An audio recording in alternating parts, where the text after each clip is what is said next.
Bom dia, 10h30 em ponto em Belém. Estamos começando mais uma edição aqui do programa Belém em Foco. Ao comando de Nilde Gomes, Patrícia Medeiros ainda de férias, e aqui na bancada me ajudando, nosso querido futuro jornalista Rui Guilherme Filho. Bom dia, Rui. Bom dia, Nilde. Bom dia a todo mundo ligado no Belém em Foco. Daqui a pouco a gente vai trazer algumas notícias também a respeito do cotidiano, também a repercussão do Repar. E hoje também tem uma entrevista especial, né, Nilde? Sim, nós estamos com um convidado aqui, nosso querido Diego Martins, do coletivo Futuro Brilhante. Que bacana, gente. Vamos já começar essa entrevista com o Diego. Bom dia, Diego. Bom dia a todos aí que nos ouvem, nos assistem. Obrigado pelo convite. Pois é, Diego, vamos começar falando dessa ação maravilhosa que teve no fim de semana, no sábado. Me conte. Isso, aconteceu na escola Rui Paranatinga Barata, ali no Maracangalha. Todos os meses nós fazemos uma intervenção na comunidade com foco na prevenção da violência sexual. Então levamos atividades com música, pintura e jogo de tabuleiro para 50 crianças na faixa etária de 6 a 9 anos de idade e uma roda de conversa com os adultos responsáveis por essas crianças e a equipe da escola. A intenção é alertar as pessoas a respeito dessa violência, né, que é essencialmente intrafamiliar, então costuma ser praticada por pessoas próximas contra essas crianças. E foi muito bom lá a recepção da escola, a interação com a comunidade, com as crianças. Que bacana, gente. Como é para vocês trabalharem com esse tipo de trabalho tão sensível, de tanta sensibilidade? Como nasceu esse projeto? Olha, nós começamos atendendo uma comunidade ali na Alça Viária, no quilômetro 24, uma comunidade quilombola, em 2014. E começamos assim com uma estratégia de reforço, de apoio à permanência das crianças na escola a partir da doação de material escolar. E aí depois da minha pesquisa de mestrado, por conta da minha experiência profissional também, eu acabei conhecendo uma realidade, né, de muitas crianças sendo violentadas, como eu disse anteriormente, geralmente por pessoas próximas, às vezes os próprios familiares. Então a gente aproveitou esse espaço que a gente já tinha nas escolas e começou a pensar estratégias, né, de como levar esse assunto que você disse, é um assunto desafiador, né, sensível, como que a gente poderia levar isso para as crianças e para os seus familiares. E a gente chegou nessa estratégia, né, de usar música, pintura e jogo de tabuleiro para trabalhar com as crianças e levar situações hipotéticas para os responsáveis e fomentar um espaço de discussão a respeito do assunto. Olha, aqui diz que o coletivo iniciou umas 50 crianças na comunidade. Muita criança, né, Diego? Isso, todos os meses a gente atende 50 crianças e as que participam das nossas atividades ainda recebem o material escolar. Vocês pretendem aumentar mais esse número de crianças, né? Até para fomentar toda esse assunto, porque normalmente a criança, quando ela está passando por abuso, ela não percebe. Ela é tão inocente que ela não percebe, né?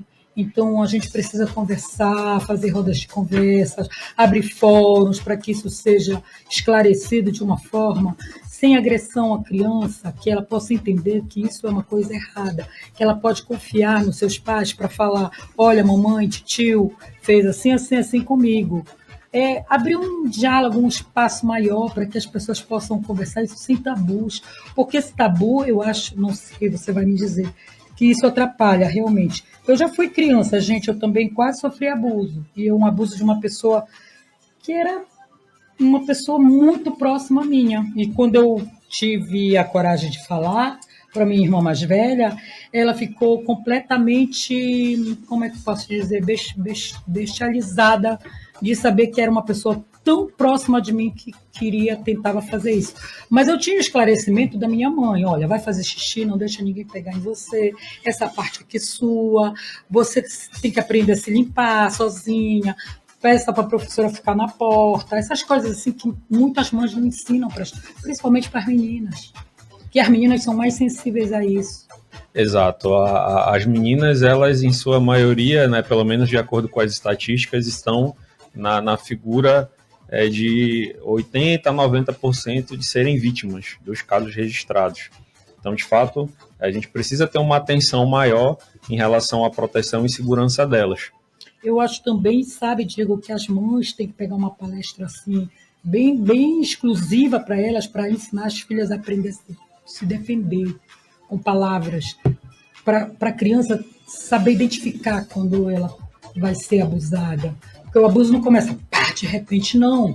Começa com aquele aliciamento, ou de um tio, do irmão, de um pai, de uma pessoa bem próxima a qual a criança confia. Eu acho que tem que se deixar bem claro o quanto é a diferença entre meninas e meninos, sabe?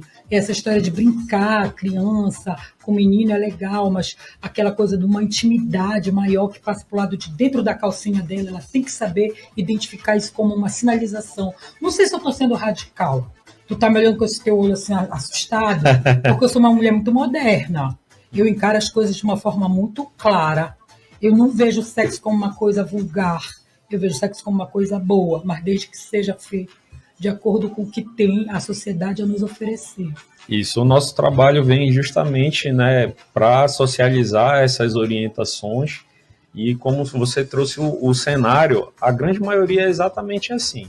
O abusador ele costuma ser aquela pessoa acima de qualquer suspeita, é uma pessoa que nutre da confiança da família e acaba conquistando a confiança da criança também. E ele vem num trabalho ali até que ele tenha uma oportunidade de ficar a sós com essa criança, de modo que ele usa da inocência, né, da falta de informação, para ele passar que aquele toque, ou que ele faz no corpo da criança, ou que ele pede para a criança fazer no seu corpo, que é um carinho especial, que é uma brincadeira especial, usa uma estratégia de segredo, né, para que aquilo seja perpetuado e não seja revelado, e em alguns casos também costuma usar de ameaças.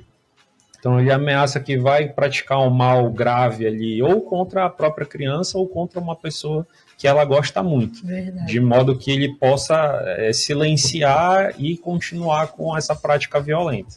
E isso quando é aliciado consensual, no caso que uma criança, quando não é ameaçada, ela faz aquilo que a pessoa que ela confia pede.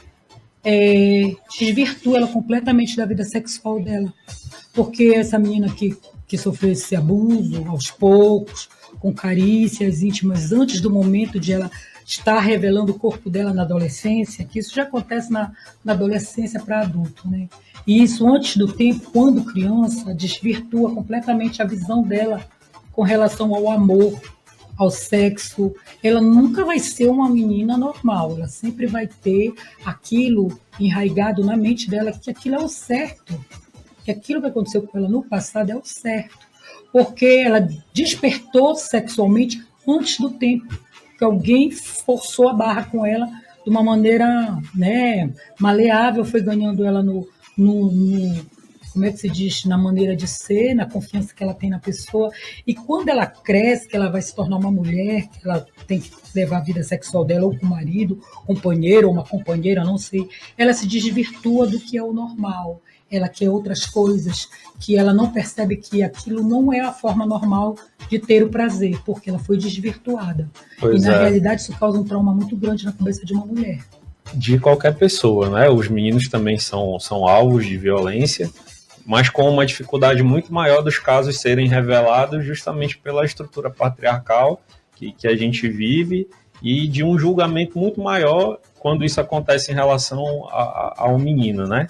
E aí essa questão que você pontuou em relação às fases de desenvolvimento é fundamental isso ser respeitado.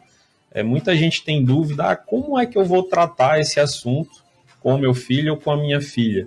Porque muita gente pensa que falar sobre proteção dessa natureza de educação sexual seria estar falando sobre o ato sexual em si, mas vai para muito além disso, né? De você falar sobre o corpo, de você nomear corretamente as partes do corpo, de você entender que algumas partes têm que estar cobertas, que não é qualquer pessoa que vai acessar por qualquer motivo, né? Você trabalhar a questão da confiança. Você trouxe também um elemento fundamental, confiança, né?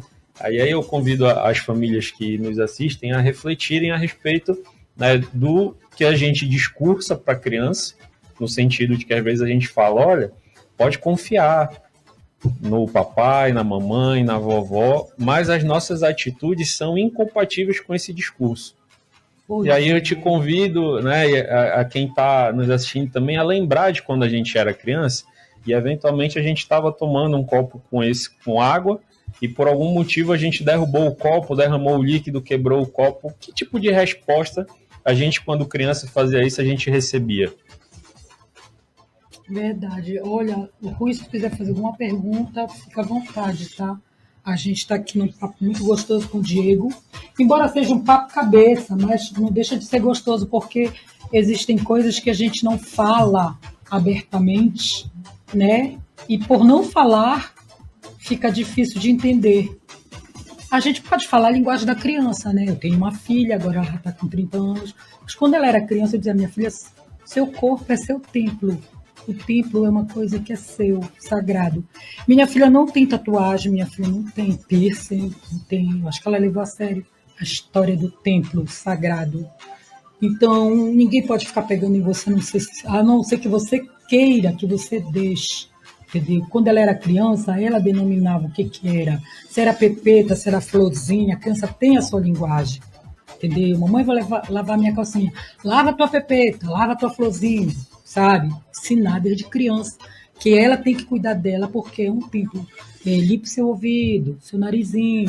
Porque se a gente começa a colocar muito tabu, fica até chato pra gente. Como é que a gente vai abordar o assunto com a criança? Então tem que ser tudo muito natural, de acordo com a fase que ela vai crescendo. Eu acho que toda mãe tem isso muito claramente. Agora tem umas mães que não ensinam nem a menina a se lavar. Entendeu? Faz questão de lavar a criança. A criança tem que aprender desde cedo a lavar a calcinha, a lavar a florzinha, a pepeta, o botão, o que ela quiser chamar é dela, você só faz observar. Ela tem que aprender a se cuidar desde cedo. Ela fica uma criança autônoma, uma criança confiante. E muitas mães não dão esse tipo de confiança. Eu já vi criança com uma idade fora do normal usando fralda. E aí, essas orientações, inclusive, né, são os materiais que a gente disponibiliza no nosso site, para que as famílias, e aí eu chamo também o pai a sua responsabilidade, né, educação, eu entendo que não é responsabilidade exclusiva da mãe, nós homens temos que ser mais envolvidos nessa figura, assumir o nosso papel de proteção, de cuidado também, até porque se a gente for olhar as estatísticas, né, a maioria são homens abusadores e mulheres e meninas na condição de vítima. E enquanto a gente também não educar os homens para que eles aprendam a respeitar meninas e mulheres, a gente vai continuar, né, tendo casos de violência sexual, de violência doméstica e vários outros aí que são praticados contra as mulheres em que o homem figura, né, nessa posição de agressor. E aí é esse trabalho que a gente vem desenvolvendo, né, para estimular em determinada medida e mudar esse cenário. No último levantamento que a gente fez aqui no estado do Pará, em 5 anos a gente teve quase 20 mil casos registrados de violência sexual contra criança e adolescente. E aí você imagina, né, é um cenário que acontece dentro de casa, a criança na maioria das vezes não entende o que está acontecendo, é uma pessoa próxima. Às vezes essa pessoa próxima é aquela acima de qualquer suspeita, porque ele tem família constituída, frequenta espaços religiosos, tem ocupação lícita, às vezes é o provedor financeiro da família. Então imagina a dificuldade que é para se romper esse segredo e levar isso, né, até o sistema de segurança pública ali em forma de denúncia. E mesmo com todas essas dificuldades, quase 20 mil casos registrados.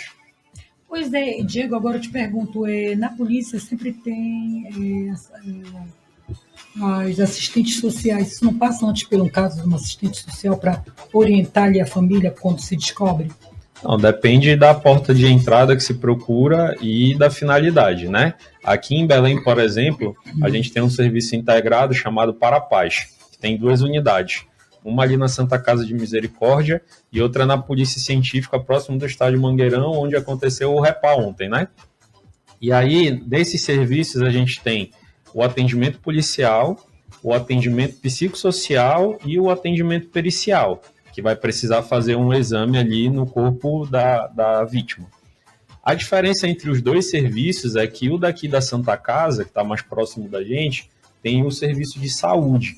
Então, se essa vítima precisar de uma contracepção de emergência, de uma profilaxia para infecção sexualmente transmissível, precisar fazer testagem rápida, precisar fazer algum curativo, todos esses serviços, né, de saúde são ofertados aqui, tendo como referência a Santa Casa de Misericórdia. Entendi. Não, quando eu falei, eu estava pensando ainda inicialmente, quando a gente consegue ainda detectar a história se passando ainda no início. Mas para que a gente possa fazer isso, tem que ter o diálogo entre a criança e a mãe, né? Que não acontece. Isso, né? A gente atua muito de forma preventiva, por isso que a gente escolheu como espaço de atuação a escola. Então, na escola, a gente leva essas informações de modo que as pessoas possam estar melhor orientadas para evitar que aconteça, mas que, se infelizmente for uma situação que já tiver ocorrido, que também saibam acolher adequadamente a criança e encaminhar para o serviço competente aqui do município.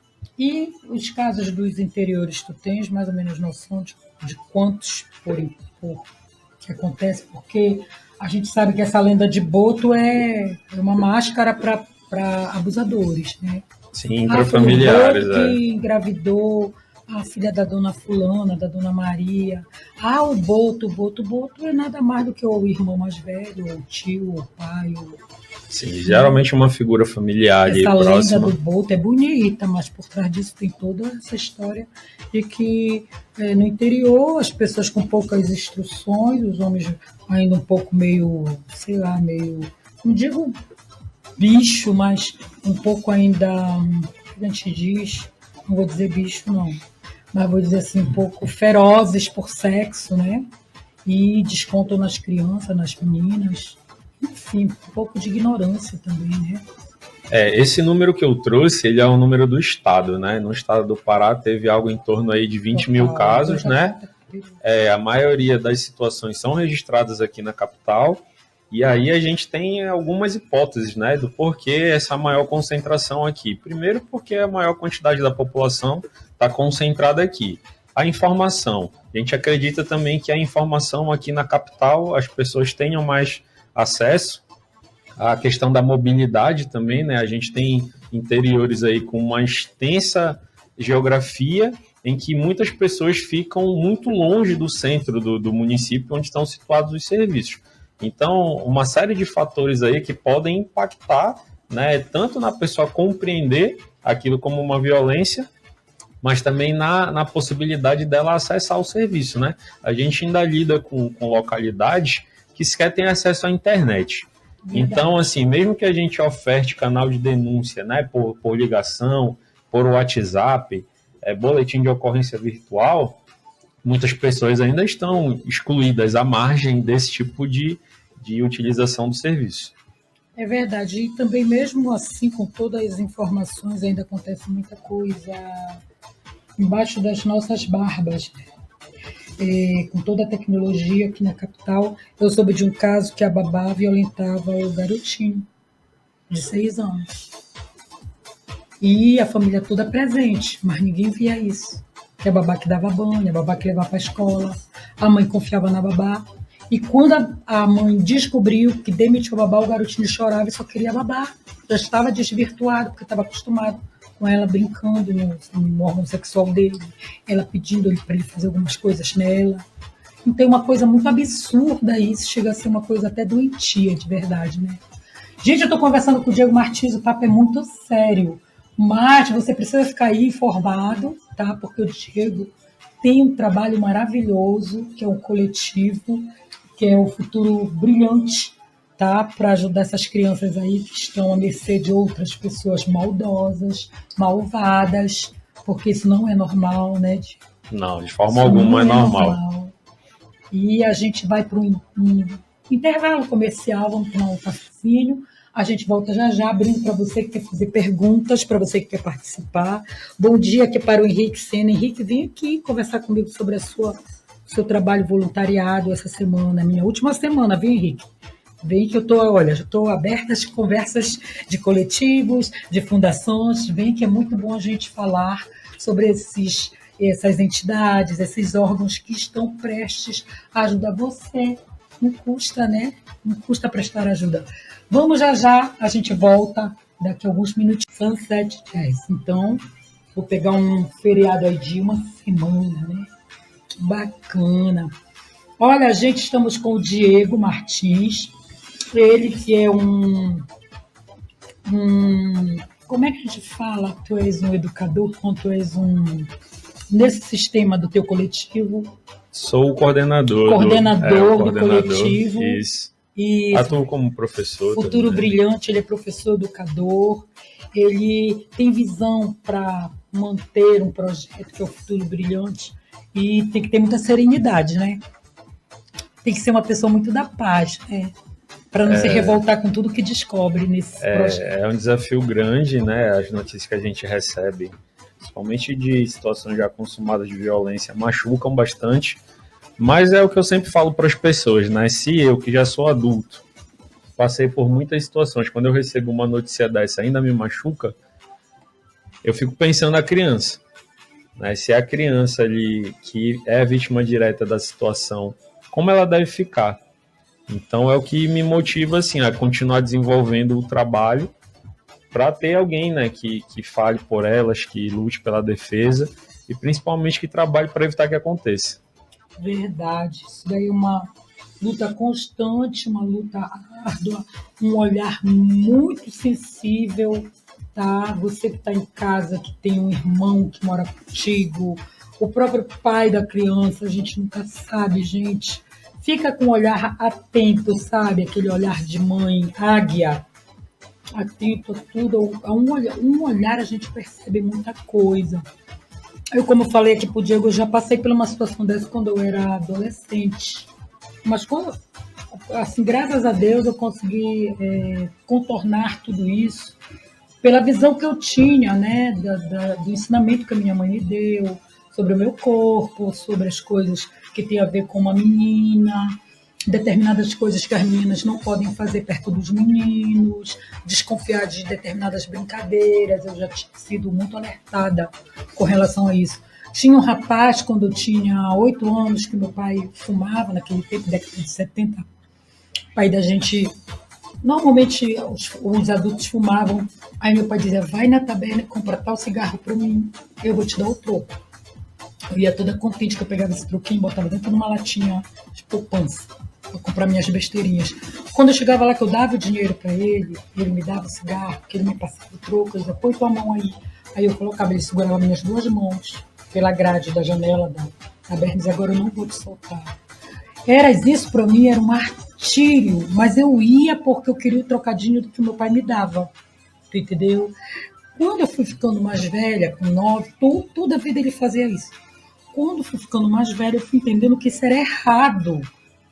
Que isso não era brincadeira, ele fazia em tom de brincadeira, entendeu? Isso era errado. E devido eu puxar bastante Uma vez eu cheguei com o maço de cigarro amassado, de eu tentar dizer assim, me solta, tá bom, me solta. Aí eu puxei com toda a força que eu acabei amassando a carteira de cigarro do meu pai, cheguei com ela amassada. Aí meu pai perguntou o que foi, eu peguei e falei. Meu pai foi lá, deu uma confusão tão grande, entendeu? Aí meu pai me sentou e disse, não, o que aconteceu com você que você não queira, não deixe, fale, você tem mãe, você tem pai. Se você não gosta da brincadeira dele, chegue e fale pro seu pai, desde quando isso está acontecendo aí, falei. Meu pai foi lá, só faltou fechar a taberna do homem. Só que o dono da taberna mesmo era um homem legal, era o cara que tomava conta que não era bacana fazer isso com as crianças. Isso é um abuso, gente. Eu não sabia que isso era abuso, eu achava, porque ele fazia tudo de brincadeira e ficava rindo. Sabe aquela coisa?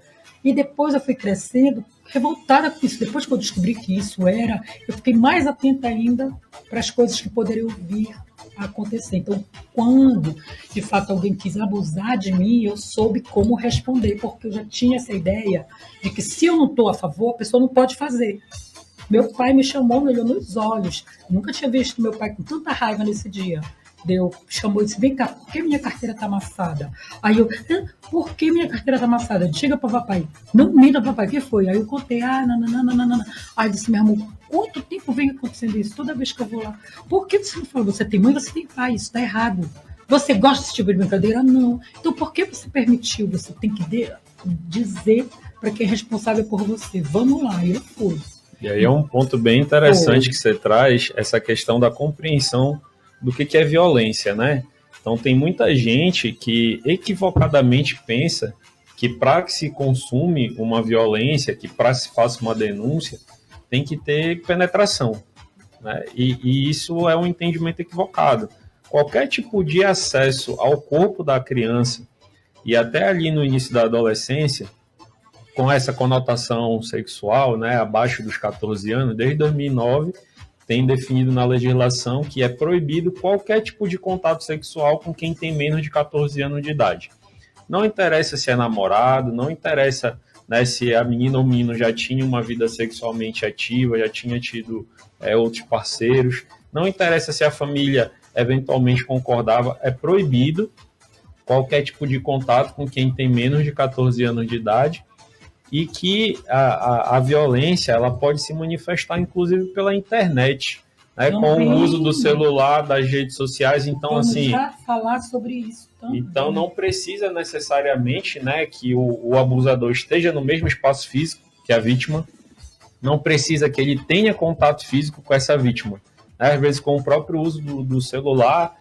Recentemente uma novela retratou essa situação, né, de uma violência que ela era praticada dentro de uma rede social, né, com o uso da internet. Olha, gente, outra coisa também que é um abuso muito grande é o homem se estabelecer num local onde ele possa te ver e ele botar as partes íntimas dele de fora e ficar se manipulando, entendeu? E isso aí, como acontecia antigamente próximo de escolas, eu acredito que até hoje ainda acontece. As crianças passando para a escola, o taradão para com a bicicleta dele, se coloca numa posição onde só as crianças passando ficam vendo ele ali, entendeu? Eu me lembro que no meu tempo existia muito isso. Eu me lembro que no meu tempo tinha ruas de lazer, que a gente ficava brincando no meio da rua, né? Aí caía a bola, perto do mato, perto de um local a esmo, sempre tinha um pequeno taradão lá sentado, se manipulando e ainda faz assim, psi, psi, olha aqui, como se exibir fosse uma coisa maravilhosa. Isso também é muito errado. A criança que vê isso tem que participar com seus pais. Se for dentro do colégio, tem que participar com seus educadores, porque isso é errado. Há um tempo atrás, teve uma notícia no jornal, até da RBA, que um rapaz, eu acho que ele tinha problemas de doenças mentais. Ali perto do canal da Unama, para o outro lado da rua, ele parava a bicicleta dele hora de 11h30, quando as crianças estão saindo da escola, ficava perto de uma árvore na bicicleta se masturbando, e as crianças passando, olhando, até que denunciaram e ele parou. E essa prática aí parece que é uma coisa, sei lá, que passa de pai para filho, isso, não sei te dizer, porque é uma coisa tão nojenta que já deveria ter parado, sabe? Que os homens já deveriam ter tido consciência de que isso é errado, isso é muito feio. Isso também desvirtua uma criança que não entende, por isso que não está preparada. É importante, fundamental esse trabalho de educação, né? Principalmente com os homens, uma educação de uma sexualidade saudável. É importante a gente também reforçar aqui a importância de não diminuir o que a vítima está sentindo, porque o acolhimento é essencial. Se uma criança te procurar, né, dizer que está incomodada com alguma situação, acolha. Tem gente que vai, pega e duvida da criança, acha que ela está mentindo, que ela está fantasiando. Detalhe, quando é um padrasto, a mãe nunca quer acreditar, nunca tem aquela mãe que acredita que o padrasto está morrendo. E tem criança que até apanha quando conta uma situação dessa. Então, eu digo para vocês, é muito, muito, muito, muito difícil uma criança estar mentindo sobre uma situação dessa natureza. Elas devem ser acolhidas, elas devem ser levadas para os serviços adequados, né? Na dúvida, leve para o serviço, para ser verificada. Tem instituições profissionais capacitados para verificar a veracidade de uma denúncia dessa natureza. E reforçar também que qualquer pessoa pode denunciar. Eu não preciso ser o responsável por aquela criança para eu fazer a denúncia da situação de violência. Tem o canal, o Disque 181, que é o canal de denúncias aqui estadual, e você sequer precisa se identificar. Você vai fornecer, né, os dados da criança, da família, o endereço, enfim, todas as informações que você tiver e forem essenciais para que essas pessoas sejam identificadas, o caso seja apurado, a vítima acolhida e o abusador responsabilizado, né, na medida ali da sua conduta. Então, é importante vocês já terem salvo esse número, né, na agenda de vocês, 181. Tem o WhatsApp da Polícia Civil também, que vocês podem usar o aplicativo para poder fazer as denúncias e não precisa se identificar. Muitas pessoas ficam preocupadas, né? É meu familiar, é meu vizinho. E aí, se essa pessoa, né, tiver nessas horas são covardes. Tiver uma resposta, né, agressiva e tudo mais, e é uma preocupação compreensível. Então, por isso que os canais de denúncia, eles não exigem que a pessoa se identifique para poder denunciar. Olha, gente, canal 181, pode ligar, não se identifica, não precisa, só diz o que é a situação, dá o endereço e deixa que a polícia faz o resto, entendeu? Não precisa você se identificar, porque muita gente não gosta. Há alguns anos atrás, acho que uns 6 ou 7 anos, uma menina era molestada pelo padrasto e ela tentou fazer denúncia, mas não conseguiu nada. E aí, quando ela já estava cansada de toda noite o padrasto e cobri-la, desculpa dele, né? E ficava bulinando ela, que ela queimou a casa. Não sei se tu lembra, em Sacramento, perto do aeroporto, que agora tá as obras para a COP, né? Pois era ali a casa deles, de madeira. E todas as vezes que ela ia pro banheiro, ela tinha 14 anos. Todas as vezes que ele ia pro banheiro, ele brechava ela, depois ele chamava ela para fazer aqueles jogos, né? Aqueles joguinhos de sexo lá, não sei o quê, né? Senta aqui no meu colinho, não sei o quê, pega aqui, nananã.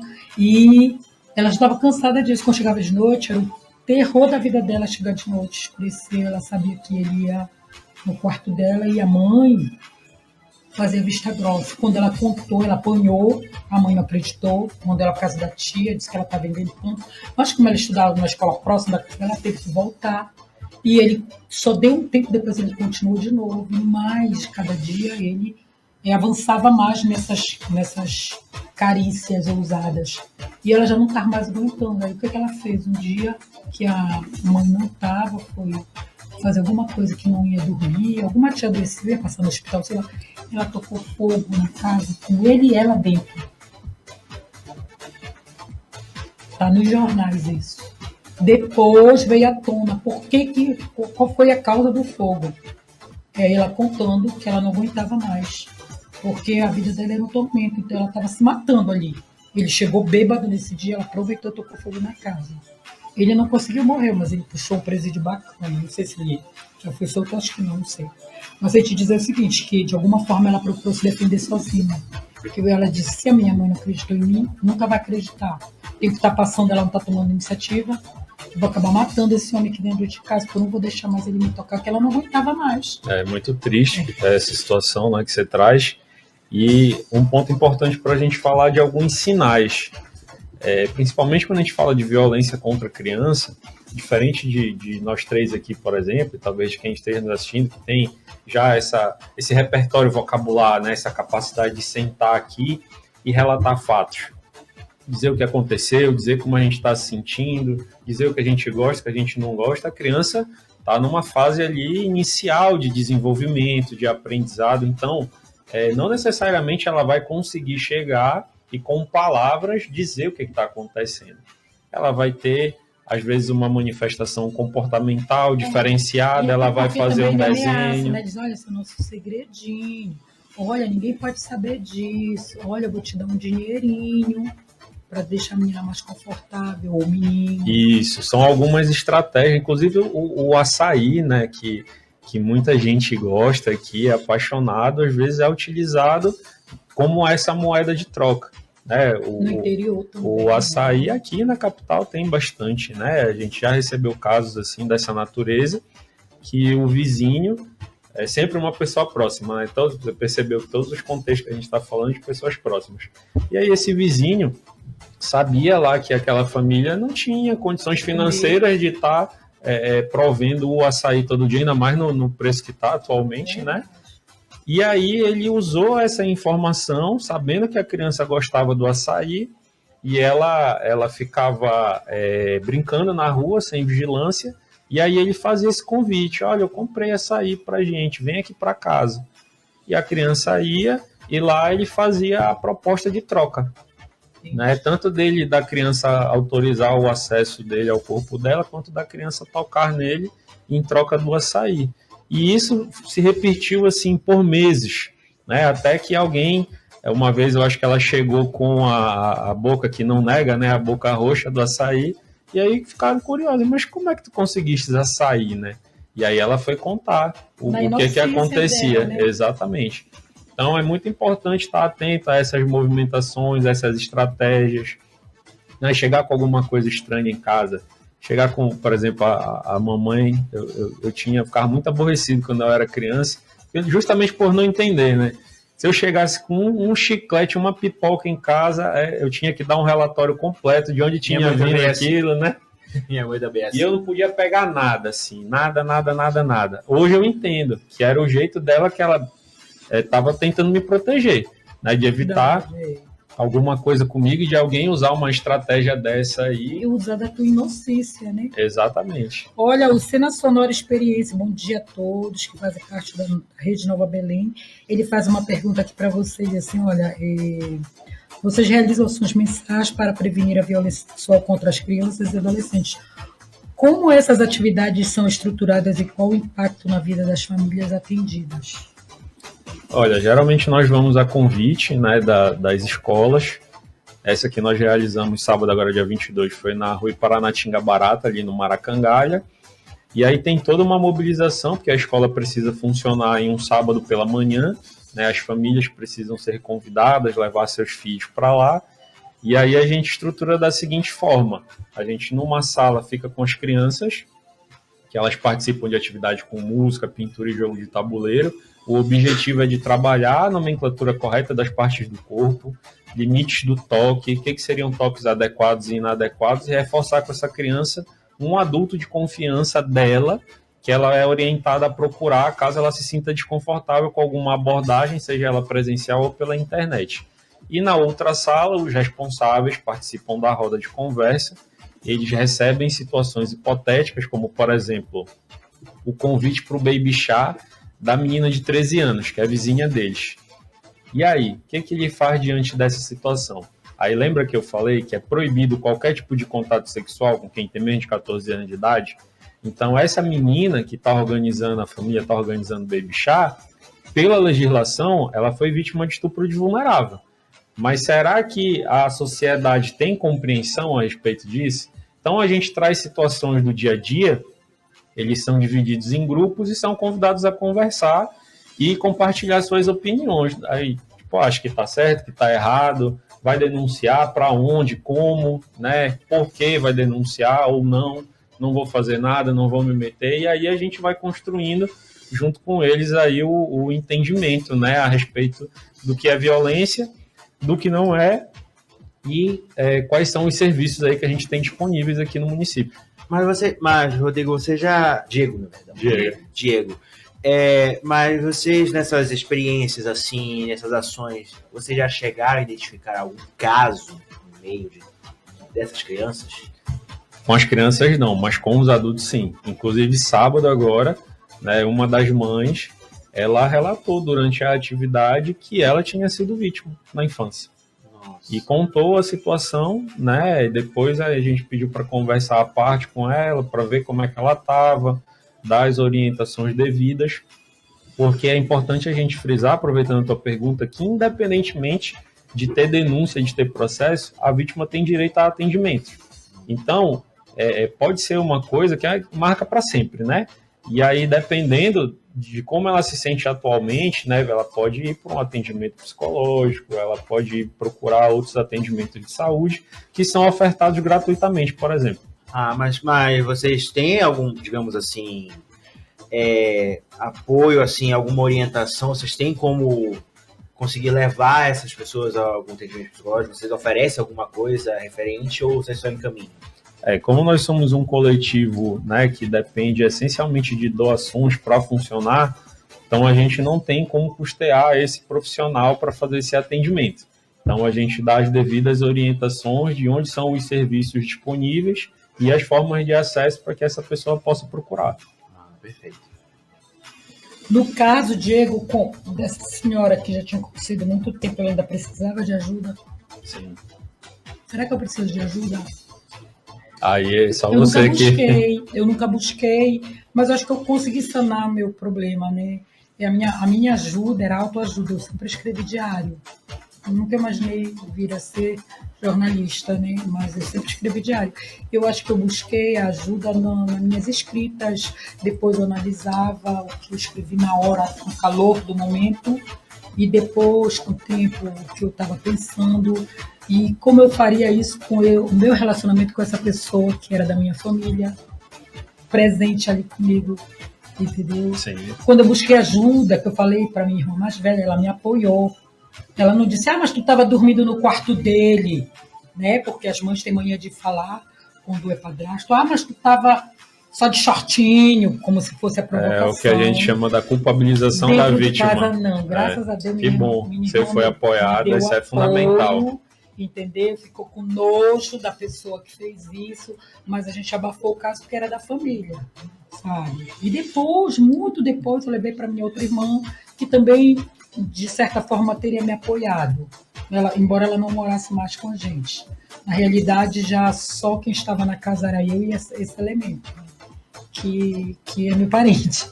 Mas é assim, rompeu-se tudo de carinho que eu tinha. Foi uma coisa assim que eu tive que matar a pessoa em vida, sabe? Porque não esperava que a pessoa tentasse fazer isso comigo. Eu acho que nem droga, nem álcool pode justificar esse tipo de atentado contra a pessoa. É mais quando a gente está dormindo, entendeu? Então, eu me senti culpada. A minha escrita, logo em seguida, eu me senti culpada, porque eu não estava no meu quarto.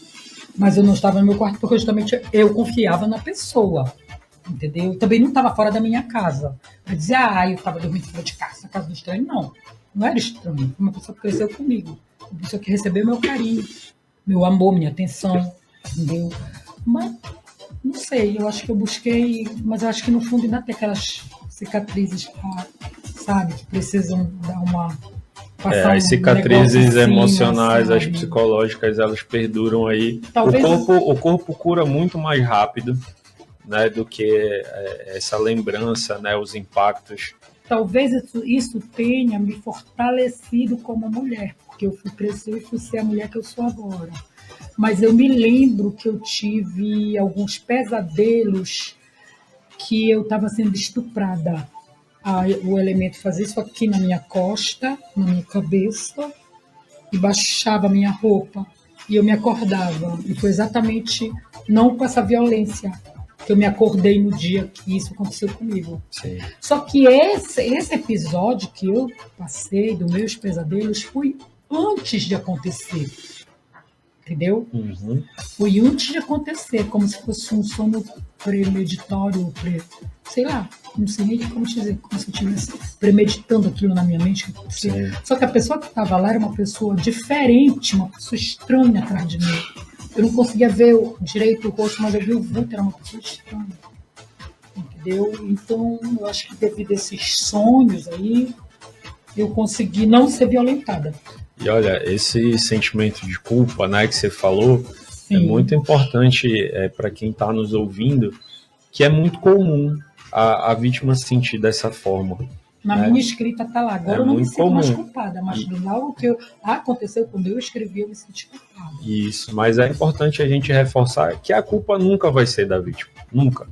Nunca, nunca, nunca. Não tem comportamento, não tem roupa, não tem atitude, nada vai fazer com que a vítima seja culpada. O culpado sempre é o abusador e sempre vai ser.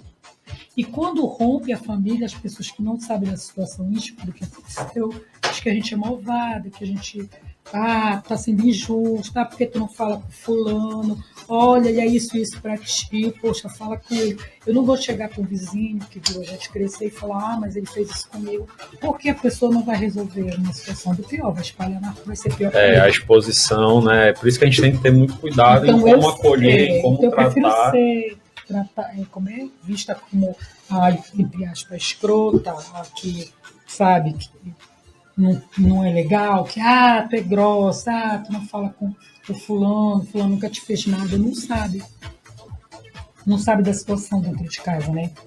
Muito importante teu relato, porque assim, muita gente que talvez esteja nos ouvindo esteja se identificando com situações dessa natureza, eu acho porque... que por isso que eu preferi como é que se diz, não falar e me fortalecer, para não ligar o que pensassem de mim, até porque eu moro numa rua que eu nasci lá, né? Todo mundo me conhece. Lembra das situações que eu te falei, que muitas não são denunciadas por uma série de fatores? Eu não denunciei. A minha decepção foi tão grande que eu não tinha coragem de sentar na frente de alguém para falar sobre isso. E muitas, eu só tive que falar para minha irmã tem. mais velha, porque a minha irmã mais velha tinha um amor muito grande por essa pessoa, que ele não era merecedor. Aí eu tive que falar para ela. Sim. Esperei um momento certo para falar para ela. Deixei passar uns dias, eu acho que passou até meses, se eu não me engano. Foi quando eu falei para ela, acho que passou 1 ano, 2. Foi, gente, passou mais tempo. Foi isso mesmo. Mas foi assim, é difícil, cada um age de uma forma... Com certeza.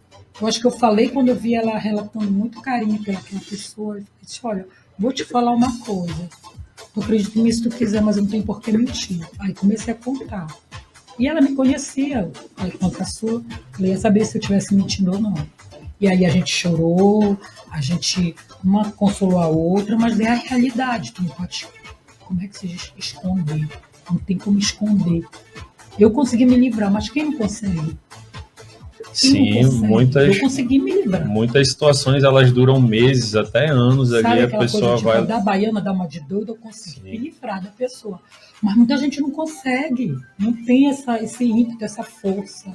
Mas eu consegui porque minha mãe sempre falou essas coisas que eu te falo. O templo do corpo, as coisas que a gente tem que ter na mente da gente, o caráter da gente, o que é certo, o que é errado. Não existe meio termo, não existe caminho, o certo, errado, esse meio termo aqui, não existe isso. Ou tu tá certo ou tu tá errado, não existe o meio termo, não existe a coisa mascarada, tudo vem à tona um dia, então faz as coisas certas. Se tu não te sente bem, fala com a pessoa, fala, grita, põe a boca no trombone. A pessoa vai ficar envergonhada, vai ela rasga de perto de ti, pela vergonha. Entendeu? Mas não fica, não guarda para ti, não tenta mascarar uma coisa para não magoar terceiros, porque se aquela pessoa terceira não souber, ela não pode te ajudar, né? Mas é isso, gente. Eu pensei que fosse dar esse relato aqui, isso não foi combinado não, viu? Isso aí acontece, você perguntou lá da nossa atividade, né? A mãe que relatou, às vezes o poder da conexão, ela traz, as pessoas se sentem confortáveis e acabam relatando situações que às vezes não contaram para ninguém, que às vezes a própria família não sabe. E aí até dentro desse contexto, eu falei do canal de denúncia e tem muita gente que fica preocupada em relação ao prazo, ao tempo, né? Quanto tempo eu tenho para comunicar uma situação dessa? E aí a gente precisa separar o atendimento à vítima. A vítima, como eu falei para vocês, independentemente de denúncia, de tempo, de prazo, ela pode procurar o serviço para falar sobre o assunto, expor suas necessidades. Do ponto de vista de responsabilização das situações de violência sexual praticadas contra crianças e adolescentes, o prazo é de 20 anos para denunciar. E ele só começa a contar a partir do momento que eu completo 18 anos de idade.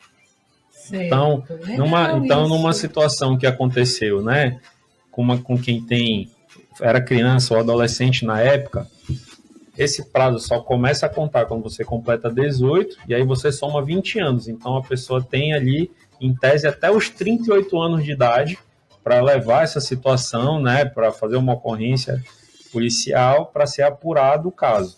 Agora, é importante também a gente frisar que quanto mais próximo do fato, mais próximo ali da data da ocorrência da violência, maiores condições vão ter de se coletar provas, né, de fazer exames, de coletar testemunhos e de que se consiga, né, uma responsabilização desse abusador. Mas é importante pontuar que existe, né, todo esse prazo justamente por conta dessas peculiaridades. tem muita gente que só vai compreender que foi vítima já na vida adulta. Né? Acontecem várias coisas, você trouxe alguns elementos, e um deles é a questão da memória. Tem pessoas que bloqueiam parte dessa memória, né, para se proteger, para entrar, não é a forma dela de lidar com a violência, e às vezes vai destravar isso muito lá na frente. Eu acho assim, que eu escrevi para nunca esquecer, tá? Mas eu enterrei a pessoa em vida dentro do meu coração, porque a minha grande pergunta, a minha grande dúvida durante minha adolescência, até chegar à vida adulta, eu me perguntava, essa pessoa nunca gostou de mim, cara, essa pessoa nunca me amou, porque se ela me amasse, ela tem respeito por mim, ela teve a mesma criação que a minha mãe me deu, então de respeitar tudo, respeitar o seu próprio corpo, respeitar o que faz outras pessoas. Então eu estava lidando com o inimigo dentro de casa, essa pessoa nunca me amou. A minha raiva maior foi que a pessoa nunca me amou. Poderia ter me amado, então eu acho que parente é serpente, entendeu? Porque a gente cresce com uma pessoa achando que a gente conhece a pessoa, a gente não conhece. Porque tu dá amor para a pessoa e recebe em troca violência, entendeu? De uma coisa imposta que ele quer fazer contigo se tu não queres. Eu acho isso assim, sabe, que foi a minha grande lacuna, que hoje em dia eu respeito as pessoas, mas eu sempre fico naquela dúvida, homem, bicho, bicho, homem, sabe? Então, no fundo, eu nunca vou poder conseguir confiar de braços abertos em alguém. Eu sempre vou ter aquele bichinho do desconfiômetro, principalmente pelo que aconteceu comigo. Porque a pessoa recebeu a mesma criação que eu, entendeu? Que poderia me amar, como eu amava ela. Aí eu tive que matar a pessoa em vida. Isso é muito ruim. Só consegue quem tem muita força de vontade, entendeu? Porque sempre fica aquela dor. Tu, católica, tu diz, ai meu Deus, perdoa, estou fazendo errado. Mas me perdoa, mas é isso que eu sinto. Pelo menos eu estou assumindo, né? Mas é ruim, a gente vai aprender a conviver com isso. No fundo, a gente vai aprendendo a conviver com isso. Isso fortalecendo a gente também vai nos prevenindo de outras coisas, né? Mas é isso. Se eu puder um dia conversar com as mulheres que já passaram o que eu passei, eu vou me sentir bem confortável para falar sobre isso, entendeu? E até também tentar olhar, né, o outro lado das outras, como foi, que cada um age da forma como aprende, né? Como sabe, como pode. Mas é isso, gente. A gente está falando de violência sexual. As pessoas mais próximas são as que se aproveitam. Não deixe ninguém se aproveitar das suas crianças. Olho de águia em cima das suas crianças. A gente está contigo. Diego, deixa eu te perguntar aqui. O projeto ele tem um apoio das instituições como a UEPA, a UFPA, né? Como essas parcerias aí fortaleceram o trabalho do Futuro Brilhante e como é que a gente faz para se voluntariar? Quem quiser, como é que é para fazer aí esse voluntariado? Isso, eu já aproveito, né, convidar todos a seguirem lá, acompanhar no Instagram, @futuro.brilhante, acessar os materiais disponíveis no nosso site, a gente deixa lá com todas as orientações de aplicação, então são materiais simples, acessíveis, que as famílias podem usar hoje mesmo para começar a fazer as atividades com as crianças e abrirem esse diálogo ou fortalecê-lo, né, ali no seio familiar. Todos os meses, nós atendemos 50 crianças e, ao final das atividades, elas recebem um material escolar. Então, a gente precisa de parceiros, de doadores para conseguir custear todo esse funcionamento. E as universidades, elas vieram no seguinte sentido: elas promovem campanhas solidárias junto ao corpo de funcionários e o de estudante. Então, às vezes, na biblioteca, a gente esquece de devolver o livro, passa do prazo e acaba ficando suspenso. E aí a campanha solidária funciona assim: você vai, doa um caderno e se você tiver suspenso, são retirados 30 dias de suspensão. Legal. E isso funciona na Biblioteca Central da UFPA e aqui no CCBS, na Almirante Barroso, da UEPA. Então a pessoa vai, faz essa doação e tem esse benefício. Ah, mas eu quero doar, mas eu não sou aluno, não estou suspenso. Também funciona como ponto para recebimento de doações. Só você ir lá procurar fazer a doação do seu caderno, que é o material que a gente vai depois destinar para as crianças. Legal. Olha, Diego, a gente vai encerrar porque este pequeno jovem aqui tem muitas notícias de esporte, né? Mas ainda tem algumas perguntas para ti, tá? Tem o pessoal aqui assinando. Manuel Cordeiro. Olha, grande músico, artista, aparece nos assistindo. Obrigado, Manuel. o Henrique, Maciel, BNC67, também nos assistindo aqui. Tá? Tem outra pergunta aqui para você. Qual a sua mensagem para a sociedade sobre a importância? Minha voz está indo embora, gente. Qual a sua mensagem para a sociedade sobre a importância da prevenção da violência sexual contra as crianças e os adolescentes? Eu digo sempre que a gente tem que continuar falando de crianças e não de vítimas. Então, a prevenção ela é fundamental para que a gente evite com que esses casos aconteçam, porque é uma situação que vai marcar a vida da pessoa para sempre. E é como se a gente pegasse uma folha de papel e amassasse e tentasse desamassar, ela nunca vai voltar para o seu estado original. Então, é o trabalho que a gente faz, né, para que a criança ela tenha o direito de crescer em segurança e sendo criança, sem nenhum tipo de marca, principalmente de uma violência como a dessa natureza. É isso aí, então fica a mensagem para você, já sabe, qualquer coisa pode procurar o centro, lá o coletivo, com o nosso querido Diego. Diego, obrigada.